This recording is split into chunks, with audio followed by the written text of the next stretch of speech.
G'day everyone, the following stories are coming out of the ocean, from creatures to ghosts, anything that you may come across.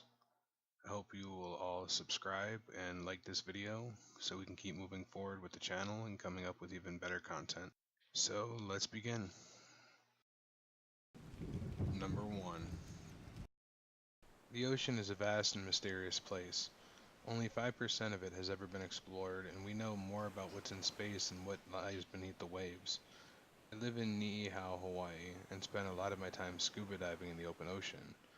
I do research there and use hydrophones to record whale calls and underwater volcanic activities. Sometimes I would encounter whales or even great whites while diving. Other times I would be alone in the deep blue. I always liked the feeling of mystery and isolation beneath the waves. But then, everything changed. One afternoon I was on my boat with a friend of mine named Kevin, listening to underwater recordings that my hydrophones picked up.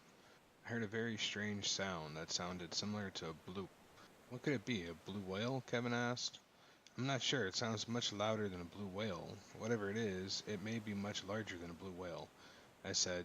Kevin was astonished. What are we waiting for? This could be the discovery of the century, he said. It may have seemed a bit reckless, but whatever it was somewhere beneath us, so we suited up and took a dive. Usually when you look down into the open ocean, you will see nothing but blue darkness, but the area below us was a murky jet black. This made Kevin and I unnerved because the weather that day was clear and sunny. Kevin had an underwater camera with him as we continued to dive down. Slowly we bumped into a large unknown mass. Whatever it was very sticky. Luckily I had a knife with me, so I used it to free myself and Kevin. As I cut through the mass, a mysterious gray fluid oozed out and sank deep into the ocean as if it were oil. I was able to free myself and Kevin, and we swam to the surface as fast as we could. As we escaped and looked down, I saw a huge round head-shaped like blob. I could see the creature much clearer, and it appeared to have red eyes staring right at me. It appeared to be made out of a mysterious slimy substance that was absorbing and decomposing all kinds of sea creatures near it. I then saw a pair of gigantic red eyes from the beast glaring at me, and I swam even faster. I could only hear three things: my heart pounding, water rushing as we swam frantically, and a very low-pitched howling sound that came from beneath us.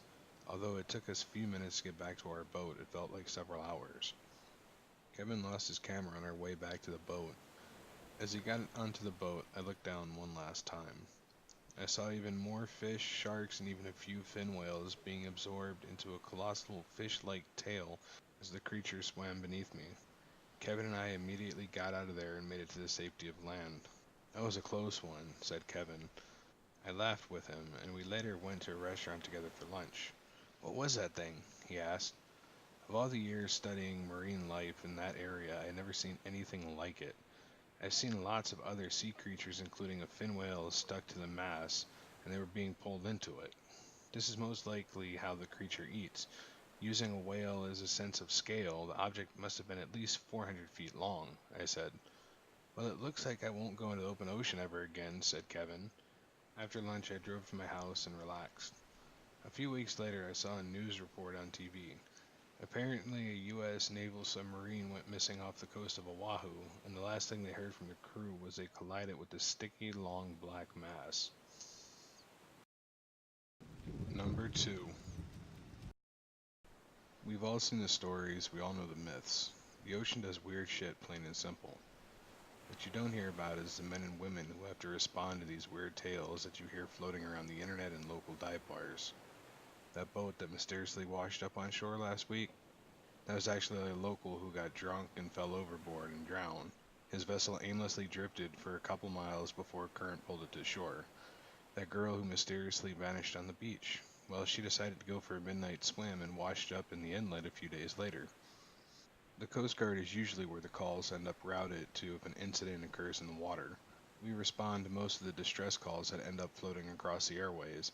Most are harmless incidents, like when an older couple who decided to take a late night boat ride. They failed to check their gas and ended up stranded a couple miles offshore.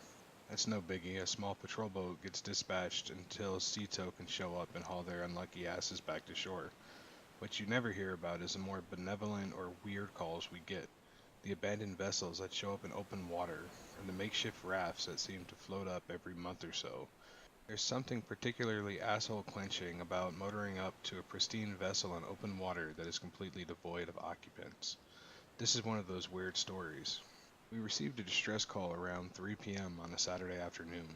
Weekends are usually a busy time for us thanks to all the half-cocked boaters who love to wreak havoc on their otherwise calm waters. It was a sunny and thankfully calm Florida day for us. The water was flat as glass in the inlet as we made our way towards the still pinging distress beacon. We hit the open water at the end of the inlet and opened up the engines. Our V-hull center console patrol boat was skimming across the water at 75% throttle as we cleared the 12 clicks that separated us and our newest customer. We received word that repeated hails on the emergency channel were getting no responses. There also happened to be a small sport fishing vessel in the area that was offering to check it out while we made our way there. We were thankful for the eyes on scene. Any help we got before making it there may mean the difference between someone living or dying. The weird news began rolling in when we were still 5 minutes or so out. The fishing vessel reported the boat as being right where we had said it would be. There was only one problem. No one was aboard. We cracked the throttle fully open as we shot towards the two vessels, warning the fishing vessel to keep a distance. Any abandoned vessel is treated as a crime scene until negligence or non-criminal causes can be determined. We made it there in record time as two small dots appeared on the horizon and rapidly grew into medium-sized vessels. The fishing vessel was similar to our patrol boat, just minus the gun mounts and semi-enclosed center console. We hailed them as we cut the throttle and coasted in, gently bumping their side as we maneuvered alongside them and tethered the two boats together. After initial introductions and verification, we got down to the dirty business at hand. "Did you see anyone or any bodies in the water when you showed up?" I asked as I stood on the bow of the patrol boat. "No, sir, we never saw anything besides the boat," the captain of the other vessel said. "Alright, so it's been like this since you got here?" I said as I eyed the slowly spinning boat. The boat was under idle power, with the wheel cranked all the way to the left, causing it to turn lazily but in tight circles as it slowly burned through the available gas. "Yes, sir, that thing was just scooting around like that since we showed up," he said as he warily eyed the ghost ship. "Alright, well, we have your info. We'll be in contact if we need anything further," I said before unlashing them from our cleats. "Have a good one," the captain said before hurriedly putting the boat in reverse and spinning away from us before powering away. My two mates and I slowly drifted closer to the boat before snagging one of its cleats with a bowline and tying ourselves off. I proceeded to hop on board and shut down the still spinning motors. The ship was a small cabin cruiser with a small closed door that led down to an enclosed room in the hull of the ship, as well as a sunbathing area in front and small seating in the rear. I pulled my sidearm and used it to slowly nudge the door of the cabin open, half expecting a drug smuggler to fill me full of lead for my efforts. Instead, I found an empty and deathly quiet room. I spent the next 2 hours combing over the boat, finding registration to the local resident for the boat, as well as a few days' worth of water and supplies. The boat was in good shape all around, had a half a tank of gas left, and no obvious signs of struggle or foul play. That was the good news and bad news for me. The man could have simply fallen overboard and drowned, but there was clothing for a male and female, adult, as well as a child. The likelihood that they had all gone over at the same time and been unable to get back on the boat was slim to none at the best. With nothing to go on and nothing left to do, we hooked up the boat to a tow line in the stern of our patrol boat and proceeded to tow it back to dock. We were slowly motoring home thanks to the extra weight and drag. The return trip was about triple the length of time that it had taken us to make it to the scene. Thankfully, the seas were still flat and no imminent weather was boiling on the horizon. We were slowly approaching the mouth of the inlet and lining ourselves up with the channel markers when everything went sideways. At first I thought we simply hit a strong current as my vessel began to gradually slow. I told my wheelman to pick up the pace and watched him slowly ratchet up the throttle to no visible effect. I looked behind us and watched the water roil as our prop sliced through the water harder but couldn't seem to catch traction. I looked past our wake and towards the vessel we were towing when I saw our third crewmate dive for the tow line that we had used to tie off the vessel. As I glanced over at him, I saw something leap from the vessel behind us in the edge of my retreating gaze. Whatever it was seamlessly slipped into the water as I went to grab our wayward crewmate. "What the hell are you doing?" I shouted as he brought a boarding axe down on the thick rope and cleaved it clear of our boat. "That boat is best left adrift," he said as he stared at the retreating vessel. Somehow the boat had come back under power and was slowly putting in reverse back out to sea. What the hell do you mean? I asked as I stared at him. I would have knocked the hell out of him and chased him down the boat, but years of experience that he held over me stayed my hands and mouth. There are some things in the open water that are better left undisturbed and avoided, he said as he finally let the axe drop by his side. I chalked it up to a sailor's superstition, mentally shrugged off what I'd seen and chalking it up to the stress of the situation. Well, you're coming back to get it if they order us back out, I said as we began motoring back to the dock. We never went back out for it, and neither did they send out any other boat for it. We had a couple of calls about it over the next few days, but we never went out for it. The boat eventually drifted far enough that it was unseen again, or it drifted far enough away to become someone else's problem. Either way, I never brought it back up after the higher-ups told me to keep my lips sealed about the incident and forget it. It was a few months later that I finally got some word on the incident. They had found the badly bloated body of the owner of the vessel. The only way he was identified was due to his dental records and the missing persons report that we had sent out for him and his family. That was also the day I truly began to fear the unknowns in our local water. The body was found 120 miles from where we had initially found their vessel. That in and of itself was not just weird. The fact that he was found up current and he had managed to make the trip against the unusual flow of the ocean. The part that still haunts me to this day is the initial photos of the body. While its body was bloated and turned an ugly palette of colors thanks to its time spent submerged and baking in the Florida sun, it was otherwise untouched. I've seen my fair share of waterlogged bodies in the past, but the one rule of thumb is that all the bodies were picked partially apart by sea critters or natural decay in the water. This guy was neither of those. What would have caused this guy to be rendered completely untouchable by the natural forces of the ocean? It still sends chills up my spine thinking about it. There's something out there, something so unspeakable that the ocean itself avoids its victims. What could have dragged him that far up the current and left no signs of itself? Worst of all, how many of those vessels that we had managed to tow back were the result of this thing? What were we attempting to tow back? Number 3. I was a Boy Scout, though it's been a few years since I've had much to do with them, but that's a different story. For those of you who aren't familiar with the program, there are these things you can get called merit badges, which basically states, hey, I learned a little bit about this topic. Most years, troops will go to an official scout camp to work on stuff like that for a week or so. This is an experience I had at Camp Merriweather, which is on the Oregon coast. Now there are 3 ghost stories running around camp while I was there. First was a Bigfoot ripoff called the Cape Ape, which was about as believable as most stories of that kind. Next were the demon leaves, which were salal leaves with faces carved into them. Fun fact, the leaves are edible, but you will get the runs if you eat too many. They actually don't taste half bad. They supposedly have an origin with some of the first fur trappers in the area, who used to use them as a food source, and then started finding them with these faces carved into them. When they ate the leaves with the faces, they got sick until they left the area alone, and a few died. What was really going on was an edgy 14-year-old kids thinking they could creep people out by carving faces into leaves. The last story is about a shipwreck from 150 years ago or so.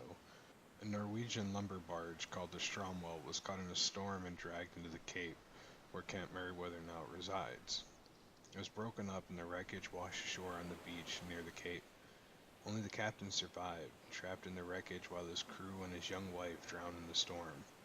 He was found by some natives and died a few weeks later from gangrene in one of his shattered limbs. Apparently he went mad from grief before the end, rambling on about how he should have gone down with the ship so the others could have survived. It's probably been embellished over the years, but that's how I heard it. Now the last story is the only one that I know had any credence to it, and I know because I had a run-in with one of the ghosts from the wreck. I was working on my astronomy merit badge, which involved stargazing. The best place to do this was down by the beach, where there were no trees to get in the way. I had to sketch the position of several constellations at different times during the night, so I figured it would just be easiest to sleep on the beach itself. So myself and a few others that were working on the astronomy merit badge got approval from the leadership and camped out on the beach. It was a new moon, ideal for stargazing because the stars are the only things in the sky. No one from my troop besides me was working on the badge, so when it came time to set up our sleeping bags and everyone separated into their little groups, I was one of the few loners who set up away from everyone else. I figured I could avoid most of the noise and rest well on the soft sand. I took my first sketch of Ursa Major, Ursa Minor, and Cassiopeia, then set my alarm for 2 hours and tried to fall asleep. The waves beating on the shore weren't relaxing like a white noise generator. It was loud and not quite regular enough that I could get used to it. The wind was pretty chilly, and despite my digging into the sand to make a small windbreaker, it tore through my sleeping bag like a knife. It was also damp and cold enough to be uncomfortable. It wasn't easy to fall asleep, but I managed. I woke up to a ghastly scream, though the moment I opened my eyes it faded. I sat up in my sleeping bag and looked around. Everyone else was still asleep. I checked my alarm and there was about 5 minutes until it went off. I did a sketch of the positions of my chosen constellations and reset my alarm. It was cold enough that my fingers were numb putting the final touches on the sketch, and it was good lying back down inside my bag behind the windbreak.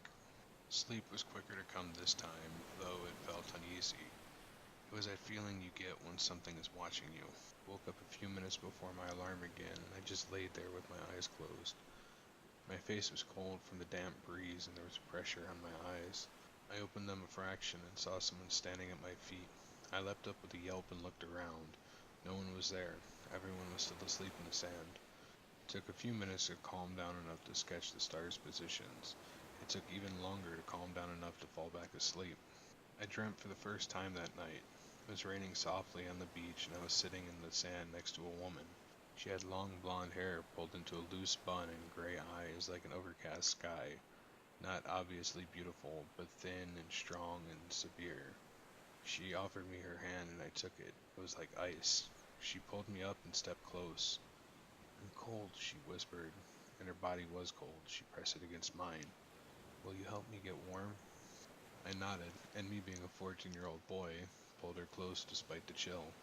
She smiled and began leading me by the hand towards where the ocean had been. Now it was a forest. We walked amongst the trees for a while, and her hand grew warmer. We paused in the clearing, and she pulled me close again. Her body was less like ice, but still chilly. She placed her lips on mine, and we kissed. She grew warmer and warmer. Then, from nowhere, I felt a burning hot weight on my shoulder. I turned, and I woke up at once. Water rushed over my head as the waves passed over me. The water was freezing cold, and it rushed into my mouth, bitter with salt. Something cold was dragging me forward, but a strong, hot arm was dragging me back. I had no strength to help either. It was gone, and all I could do was allow myself to be part of this tug of war. After a long time, I opened my eyes, and starlight touched them again. I was soaking wet on the sand, and someone was panting heavily above me. I sucked in air heavily. "Can you walk?" he said. I pushed myself up. My limbs were weak, and I was shaking in the cold. "Good, let's get you warm." We walked to the lodge and drank some hot chocolate. He was gone for a while and returned with my things. "You saw her, didn't you?" I nodded. He told me the tale of the Stromwell then, and walked back to my troop's campsite. I never caught his name, and he wasn't one of the counselors, or at least I never saw him again for the rest of the week. Oddly enough, my notebook held the sketches of the stars' positions that I needed to get my merit badge, despite me never drawing the last two. A few strange symbols are drawn on the last page of the notebook in green ink. It's funny because I didn't draw them or own a green pen. I've seen these symbols in a few places since, on old buildings, in the woods, and once in a graveyard. I try to avoid the places where I see them, but it's nice to know that someone is watching out for me. Number 4. For the past week I have been on vacation, and one night I woke up at around 3 a.m. and decided to go for a nice walk on the beach. It was low tide and I was wide awake. Once I was down on the beach, I noticed the fog had started to drift in, but there was something wrong. The fog started to glow and smell. Ghosts of fishing boats came out of it. Alone on the beach, I stood there, terrified and unable to move. I could see the ghosts of men on board these ships slowly going into the harbor. Upon closer inspection, these boats looked like they were all in a storm. The ghost men on board were wearing large rain suits and were being tossed around by unseen wind and waves. This went on for about 5 or 10 more minutes before they entered the harbor and disappeared. For the next few days, I researched about what I've seen and what I found. It turns out on that day 30 years prior, there was a large storm that destroyed 17 fishing boats and 70 men were killed. What I saw last night has completely changed my perspective on ghosts forever. I hope everyone enjoyed the previous stories, all horror stories coming from the sea. From this point forward, I will be uploading videos regularly Monday, Wednesdays, and Fridays. I hope everyone will subscribe and like the videos and also set up for notifications for any future videos. Thank you for your time and have a good day.